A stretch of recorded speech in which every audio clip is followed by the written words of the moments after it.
स्वामी जी, आप बार बार बात करते हैं अंतिम छलांग लगाने की। तो एक साधक को कैसे पता चलेगा ये मेरी अंतिम छलांग है, या स्वयं पता लगेगा, या सदगुरु उसे कोई इशारा देगा? अंतिम छलांग। अब कोई भी है ऐसे आकर्षण है, विक्षेप है, कोई आकर्षण है और सम्यक भोग हो जाता है उसका, तो वह आकर्षण जो है विलीन हो जाता है। वह एक छलांग है, मतलब उससे आप बाहर हो गए। वह विषय सर्कल अब आपको परेशान नहीं करेगा, उस सर्कल के आप बाहर छलांग हो गई आपकी। तो ऐसे बहुत सारे आकर्षण हैं, ठीक है ना। तो सारे आकर्षण जो है धीरे धीरे धीरे धीरे व्यर्थ होते चल जाएंगे। विरक्ति फलित होगी ना, इसलिए कहते हैं सम्यक भोग। जो भी भोग हो सम्यक भोग हो, होश पूर्वक, अभी और यहीं, हियर एंड नाउ, उसे ठीक से भोगा जाए। ठीक से भोगोगे तो तुम उसके बाहर हो जाओगे, छलांग लगेगी, ठीक है ना। अब तुम्हारी जो जो प्रायोरिटीज हैं उन प्रायोरिटीज को ठीक से भोगो, जो जो वासनाएं हैं तुम्हारी उनको ठीक से भोगो, तुम उनके बाहर छलांग लेते चले जाओगे, है ना। धन है, पद है, यह है, फलाना है, रिश्ते हैं, ना जो कुछ भी है, जो भी तुम्हारे आकर्षण है, यदि सम्यक भोग होगा तुम्हारी उससे बाहर छलांग लग जाएगी। यदि सम्यक भोग है तो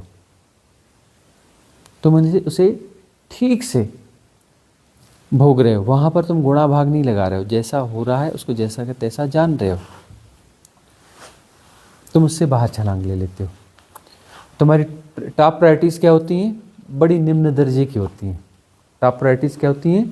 निम्न दर्जे की प्रायोरिटीज होती हैं। यही लीला है। आकर्षण बड़े निम्न स्तर के होते हैं, मूलाधार, स्वादिष्ठान, है ना। और ये जैसे जैसे जैसे जैसे तुम उनके बाहर छलांग लेते जाओगे तो फिर जो है दूसरे आकर्षण प्रकट होंगे, तुम्हारी प्रायोरिटीज बदलती जाएंगी। धर्म, ध्यान, साधना, ये आकर्षण प्रकट होंगे, ठीक है ना। ठीक से इन्हें भी भोगोगे, तुम इनके भी बाहर छलांग ले लोगे। धर्म, ध्यान, साधना, फलाना ढिकाना, इनसे ही बाहर छलांग ले लोगे। लेकिन उसके पहले भी दूसरी प्रायोरिटीज आ जाती है ना। वास्तविक धर्म ध्यान के पहले इन्फ्लुएंस सिस्टम वाला धर्म आता है, नकली धर्म। बड़ा आकर्षक होता है, बड़ा जगमगाता है भाई। ये चमकीले चमकीले नहीं लगे, इससे भी ज़्यादा चमकीले उसमें वो तोरण लगे रहते हैं। बड़ा चमकदार होता है। कोई बोलता है 5D, कोई बोलता है ट्विन फ्लेम, कोई बोलता है ऐसा, एसेंडिंग, क्या अर्थ एसेंडिंग, कोई बोलता है क्या सोलर फ्लैश, जादू होने वाला है, जादू। उस जादू में तुम पार हो जाओगे। ठीक है ना। स्पेशल प्लेन आएगा हायर विंग्स का, पोर्टल खुलेगा और तुम उससे पार हो जाना। पोर्टल हम खोल रहे हैं, रास्ता हमारे पास है, हमारे पास आना पड़ेगा। प्लेन में टिकट चाहिए, टिकट खरीद लो और हायर विंग्स आपको पार ले जाएंगी। ऐसे जादू, जंतर मंतर पहले धर्म के नाम पे यही मिलते हैं, कूड़ा कबाड़ा, गार्बेज, स्पिरिचुअल गार्बेज। जब इसकी समझ पैदा होगी तो इसके बाहर छलांग लग जाएगी, इसकी व्यर्थता पता चलेगी।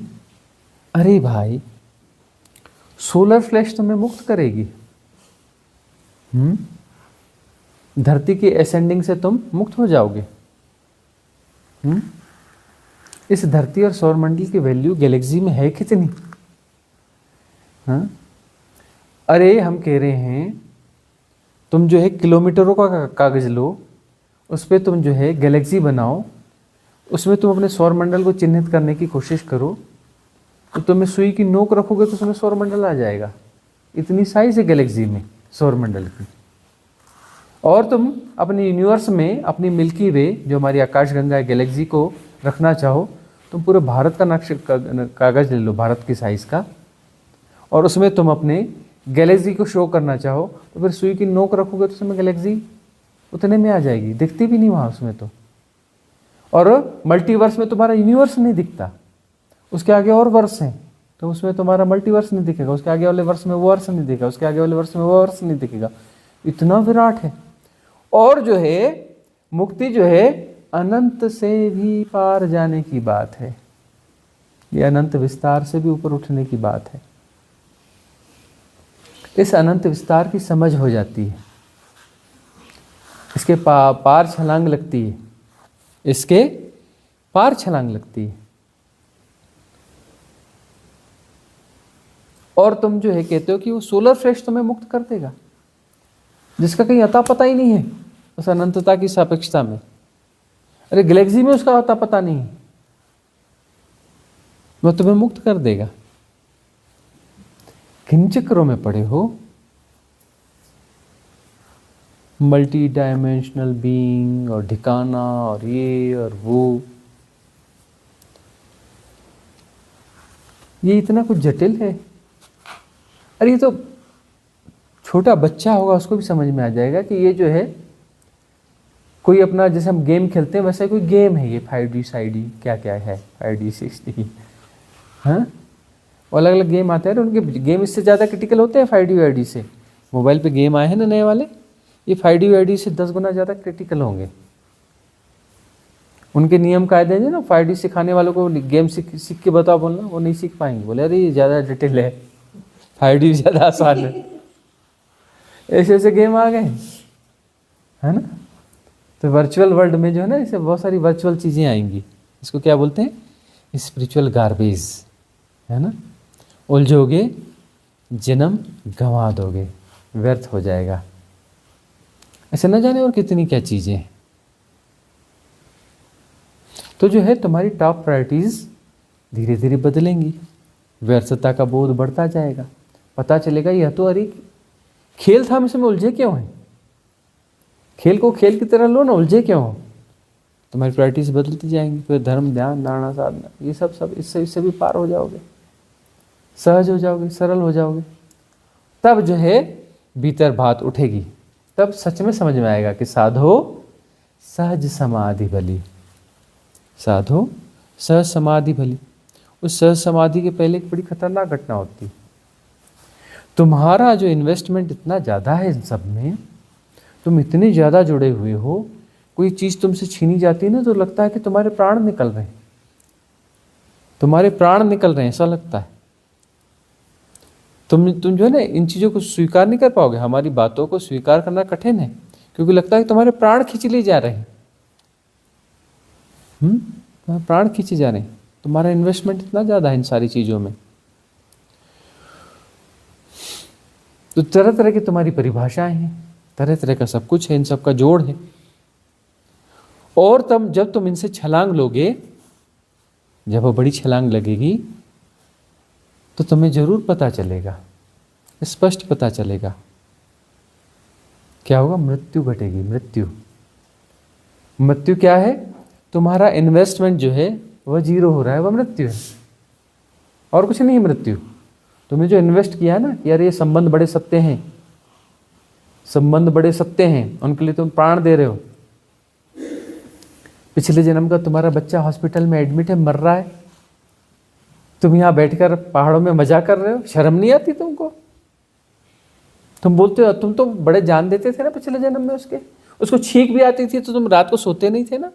वो मर रहा है हॉस्पिटल में, तुम पहाड़ में बैठ के मजा कर रहे हो। अरे शर्म करो कुछ। और तुम कहते हो संबंध, अरे ऐसे कैसे संबंध बड़े महत्वपूर्ण हैं, संबंधों का ऐसा है, संबंधों का वैसा है। अभी तुम मर जाओगे, फिर स्कूल का बस्ता उठाओगे, फिर A for apple, B for bye. हाँ, इस जन्म वाले फिर अपना सड़ मर रहे होंगे, तुम उनका ख्याल ही नहीं करते, तुम वहाँ मजे कर रहे हो। इधर तुम्हारा ये सगा मर रहा है, तुम उधर पार्टी कर रहे हो। अरे कुछ तो शर्म करो, कुछ तो होश करो। तुम बोलते संबंध बड़े महत्वपूर्ण हैं, तुम कहते हो धन छिन जाएगा तो बड़े मुश्किल हो जाएगी। अरे कमबख्त, पिछले जन्म में तुम राजा थे, तुम्हें पता नहीं? स्वर्ण के भंडार थे तुम्हारे पास, कहां गया तुम्हारा धन? कहां गया? छिन नहीं गया? छिन गया कि है तुम्हारे पास? बड़ा इन्वेस्टमेंट था ना उसमें, बड़ा लगाव था ना उस धन से।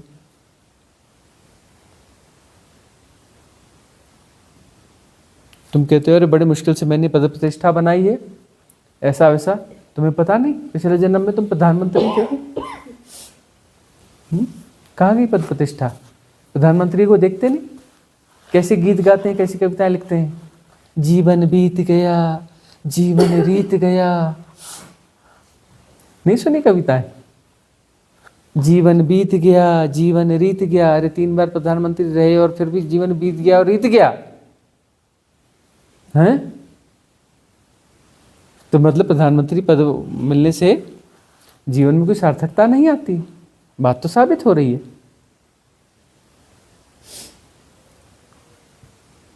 इन्वेस्टमेंट तुम्हारे कितने हैं, कहाँ हैं, कैसे हैं, देखो तो सही। अरे मेधा को जगाओ, मेधावान बनो, खुद प्रधानमंत्री पद बन पे जाओगे और तब पता चलेगा कि जीवन बीत गया, रीत गया, वो कविता गा के मरो। उससे अच्छा ये तुम देख लो कि ये गीत गा रहा है कि जीवन बीत गया, रीत गया, तो भैया मैंने तो राजनीति में नहीं जाना, क्योंकि वो जीवन बीत जाएगा, रीत जाएगा। हैं? अमीर आदमी जब हॉस्पिटल में मर रहा हो तो उसे मिलने जाना, थोड़ा झकझोरना, जीवन कैसा गया तेरा बताना। जब बोलेगा कि यार जी मैं जी नहीं पाया, मैं तो थोड़ा लगा था सब कमाने धमाने में, जीवन तो निकल गया। तो कमा धमा के वो ऊपर अकाउंट में ट्रांसफर कर रहा है कि नहीं पैसा जहाँ जा रहा है? मेरे को टेक्निक नहीं मालूम, यहीं छूट जाएगा। ऊपर वाला कोई अकाउंट, ऊपर वाला कोई बैंक हो, वहाँ शरीर से छोड़ के मैं जहाँ जा रहा हूँ वहाँ ट्रांसफ़र हो जाए। ऐसी टेक्नोलॉजी भी आई नहीं। ये गूगल पे और ये फलाना पे वगैरह ये काम ही नहीं करते अभी। तो बोलते नहीं धरती के अंदर ही चलेगा, बोलते धरती के बाहर काम ही नहीं करती है। तो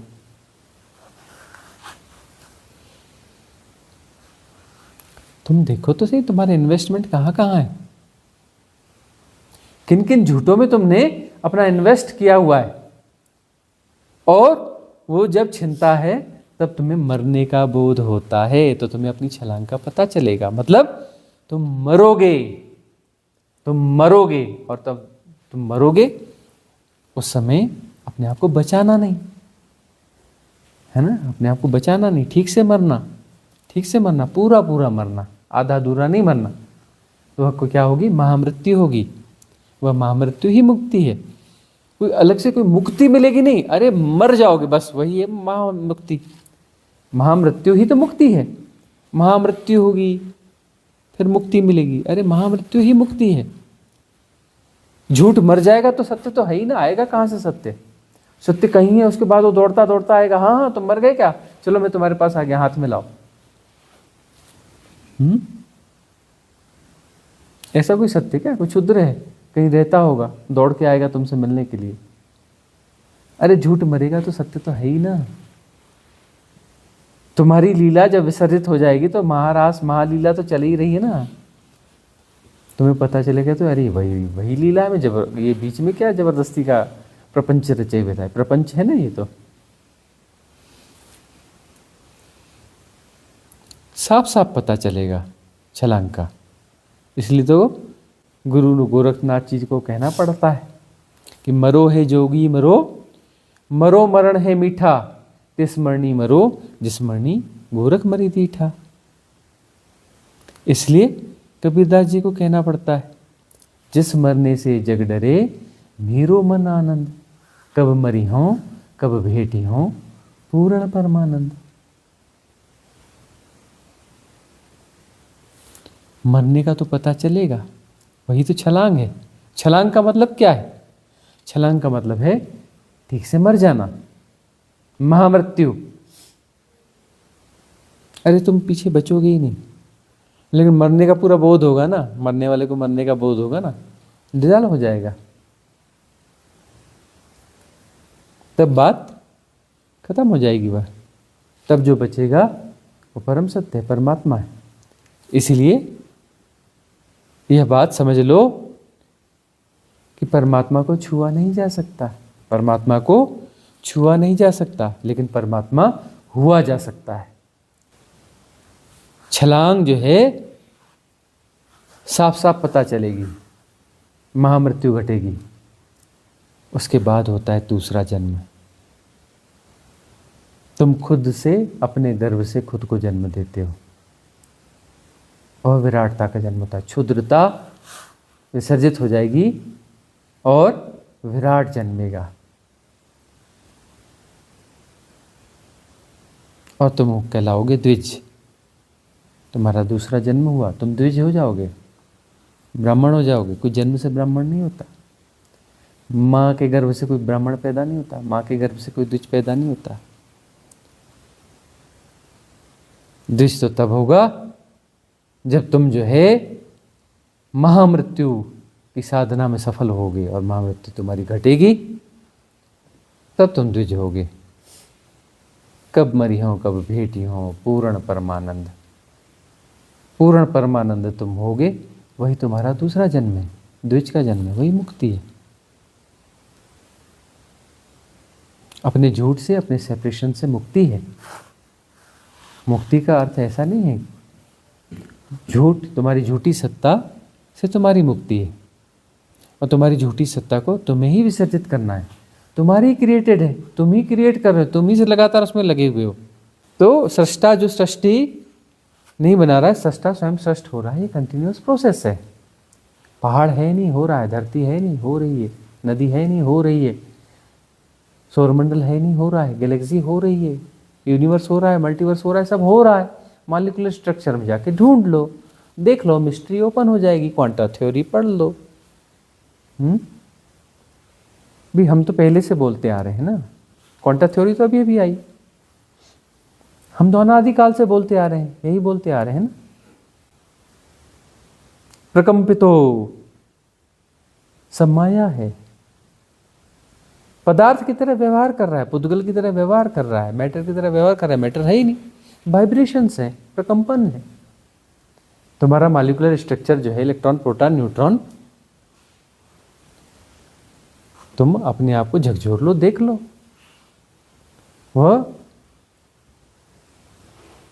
ऐसा व्यवहार कर रहा है, ऐसा है ही नहीं। वह ऊर्जाओं का खेल है, मैटर है ही नहीं।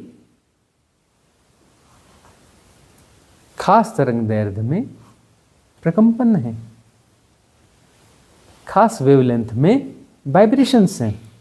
तुम्हारा अहंकार, तुम्हारा काम, तुम्हारा क्रोध, तुम्हारा मद, तुम्हारा लोभ, तुम्हारा मोह, ये तुम्हारी क्या है? कंटिन्यूअस एक्सरसाइज है ना। ये सारे प्रोग्राम्स तुम्हारे अंदर फीड हैं। कहाँ फीड है? मन में फीड है। कौन से हिस्से में फीड है? सबकॉन्शियस माइंड, अवचेतन मन में फीड है। सारे पैटर्न्स हैं, फॉर्म ऑफ एनर्जी। पैटर्न्स कोई ऐसे थोड़ी किसी डब्बे में भर के रखे हैं ताला मार के। अरे फॉर्म ऑफ एनर्जीज हैं, फॉर्म ऑफ एनर्जीज हैं। वो एनर्जी किसी सर्किट को फॉलो कर रही है, कंटिन्यूअस प्रोसेस है। और कभी कभी तुम्हें हैक कर लेती है और ऑपरेट कर लेती है। हैक करती है तो तुम्हारी एनर्जी को पूरा पी जाती है, पी जाती है और ऑपरेट करती है। तुम्हारी एनर्जी से तुम्ही को ऑपरेट करती है। तुम क्या हो? तुम तो प्योर बीइंग हो, प्योर फॉर्म ऑफ एनर्जी हो तुम। और वो तुम्हारे भीतर छोटे छोटे पैटर्न्स हैं, तुम्हारे ही बच्चे हैं, तुमने ही पैदा किए हैं। तुम ही उन्हें फीड करते हो, अपना खून तुम ही पिलाते हो। अरे दूध थोड़ी पिलाते हो, तुम उसको खून पिलाते हो। अपना खून पिला पिला के पालते हो अपने बच्चों को। जो भी संस्कार हैं तुम्हारे बच्चे हैं, तुमने खुद पैदा किया, अपना खून पिला पिला के तुम इन्हें पालते हो। अपनी एनर्जी तो देते हो ना। अरे वो फॉर्म ऑफ एनर्जी है, उसको एनर्जी नहीं मिलेगी तो डिस्ट्रॉय नहीं हो जाएगा।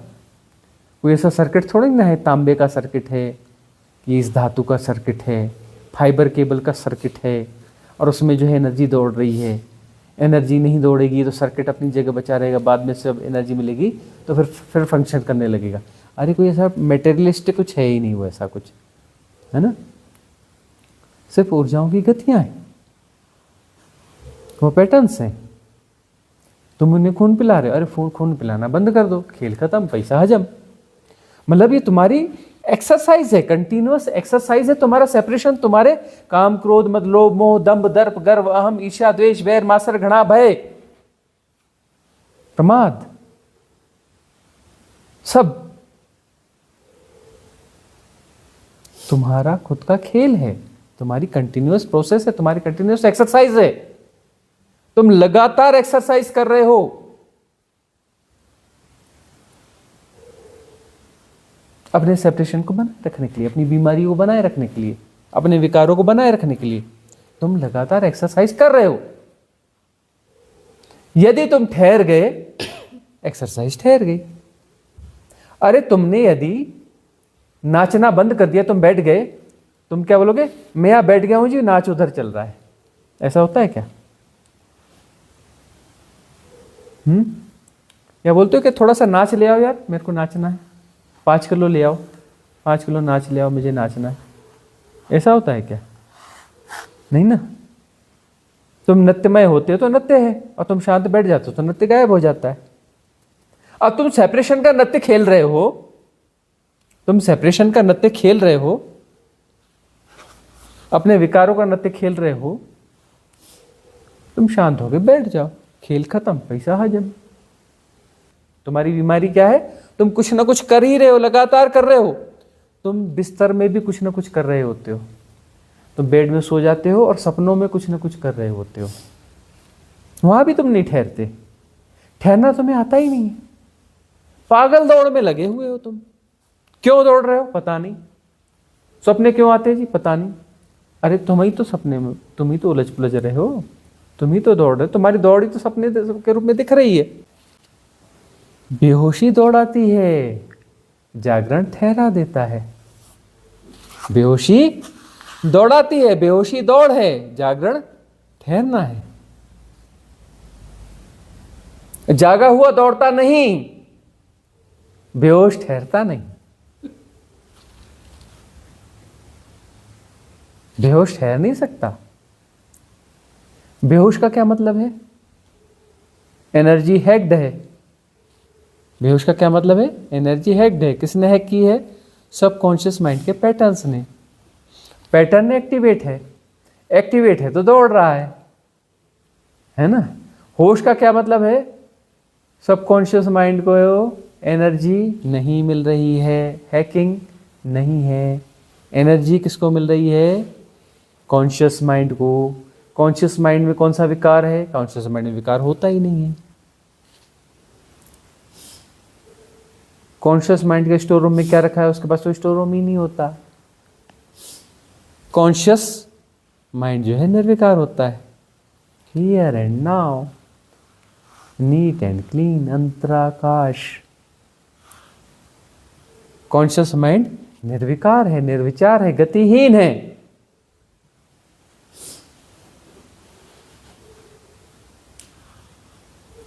तब वहां पर क्या होगा? महारास होगा, वहां महालीला होगी। तो तब भी तो कुछ घटेगा। हाँ, उसे ही तो प्रतिसंवेदन कहते हैं। जब तुम्हारी एनर्जी हैक नहीं है, तुम्हारी एनर्जी हैक नहीं है, सबकॉन्शियस माइंड में नहीं जा रही, कॉन्शियस माइंड में जा रही है एनर्जी। और कॉन्शियस माइंड और तुम्हारी एनर्जी एक ही चीज है, अलग अलग नहीं है। एक समस्वरता में आ गई, ये समस्वरता ही है। तुम्हारी एनर्जी समस्वरता में आ गई, मतलब conscious mind, here and now, मतलब महारास, महालीला। हम अपना कोई खेल नहीं खेल रहे हैं, खेल हो रहा है और जाना जा रहा है। तो खेल हो रहा है तो प्रतिसंवेदन होगा।